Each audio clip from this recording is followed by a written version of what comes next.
యేసుక్రీస్తు నామములో మీకు అందరికీ వందములు. స్టీఫెన్ హాకిన్స్ అనేటువంటి శాస్త్రజ్ఞుడు ఆయన చెప్పిన లెక్క ప్రకారంగా మరి భూమి 2 సంవత్సరాలనే అంతరించిపోతుంది. అయితే 2 సంవత్సరాలు అంతరించిపోతుంది కాబట్టి మరి ఆయన ఏం చెప్పినారంటే ఆయన చెప్పి చాలా కాలమైంది. మరి ఆయన చెప్పిన లెక్క ప్రకారం ఇంకా 2 సంవత్సరాలు ఉంది. ఆయన ఏం చెప్పినారంటే వేరే గ్రహాలకి పారిపోండి ఇక్కడ నుంచి. అంటే ఇది అయ్యే పని కాదు. అంటే వేరే గ్రహాలకు వెళ్ళడం అంటే కొన్ని కోట్ల మంది జనాభా ఉన్నారు. వేరే గ్రహాలకు వెళ్ళటం అంత తేలికైన పని కాదు. ఆ విధంగా మరి అంటే ఇక్కడ మనుగడ ఉండదు, ఇక భూమి మీద భూమి అంతరించిపోతుంది. కాబట్టి మీరు వేరే గ్రహాలకు వెళ్ళిపోండి అని ఆయన ఒక మాట సెలవిచ్చినాడు.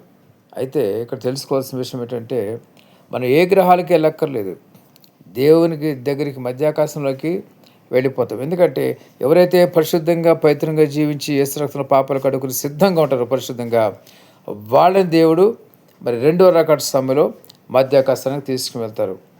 మరి మన శరీరం శరీరంగా మారిపోతుంది. రెప్పపాటులో మధ్యాకాశానికి వెళ్ళిపోతారు. పరిశుద్ధంగా పవిత్రంగా జీవించిన ప్రతి ఒక్కరు కూడా పరిశుద్ధంగా లేకపోతే కనుక మరి ఇక్కడ విడిచిపెట్టబడతారు.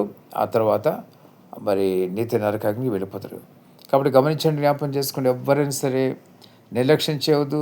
మారు మనసు పొందండి, మనసును మార్చుకోవాలి. మారు మనసు పొందటువంటి మీ సొంత ప్రయత్నం తవ్వదు. మీరు దేవుని దగ్గరికి వచ్చి ప్రభువా అని నోరు విప్పి మాట్లాడండి. అప్పుడు పరిశుద్ధాత్మ దేవుడు మీ పైనకు వచ్చి మిమ్మల్ని మీ యొక్క పాపాలన్నిటికీ ఒప్పుకునేటట్టు, తర్వాత మీరు చేసిన పాపాలైతే పశ్చాత్తపడేటట్టు పరిశుద్ధాత్మ దేవుడు మీకు సహాయపడతాడు.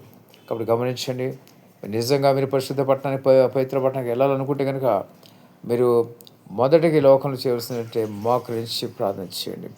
మీరు చేసిన రహస్య పాపాలని రహస్య స్థలంలో ఒప్పుకోండి. మీరు తలుపులు వేసుకొని మీ రూమ్లో రహస్యంగా ప్రార్థన చేసుకోండి. అప్పుడు దేవుడు మీ పాపాన్ని క్షమిస్తాడు, పరిశుద్ధపరుస్తాడు. గమనించండి, ఇంకా ఇన్ని పాపాలు దాగిన పాపాలని కూడా దేవుడు మీకు బయలుపరుస్తాడు. వాటన్నిటి నోటితో ఒప్పుకుని విడిచిపెట్టాలి. మీ హృదయంలో ఏ విగ్రహం దాగి ఉండకూడదు. ఏ మరి స్త్రీనైనా పురుషులైనా మీ హృదయాలు విగ్రహాలుగా పెట్టుకుని వాటిని పూజించకూడదు. కాబట్టి ఆ విధంగా పూజించేవారు కూడా మరి పరలోక రాజ్యానికి వెళ్ళలేరు. దేవుడు అని ఒక మాట కూడా పలకలేరు. నన్ను క్షమించిన మాట కూడా పలకలేరు. ఎందుకంటే వారి హృదయాలు కఠినమైపోతూ ఉంటాయి. గమనించండి, జ్ఞాపకం చేసుకోండి. ఈ లోక సంబంధం ఇక దేవత మనోనేత్రం గుడితరం కలుగు చేస్తుంది. కాబట్టి మరి అనేక మంది దేవుని దగ్గరికి రాలేకపోతున్నారు. గమనించండి, జ్ఞాపకం చేసుకోండి. మరి వాటి కట్లు తెంపుకొని మీరు రావాలి. పట్టుదల మీలో ఉండాలి. పట్టుదలతో మరి ఈరోజు రాత్రి మీరు మోకరించి ప్రార్థించండి. పట్టుదలతో దాని నుంచి విడుదల పొందండి. ఆ సంఖ్యలు తెంపుకునండి. ఎప్పుడైతే మీలో పట్టుదల ఉంటుందో సైతాన్ని దగ్గర నుంచి పారిపోతాడు. దేవుడి మాటలకు మీద శాసించిన కాక ఆమె.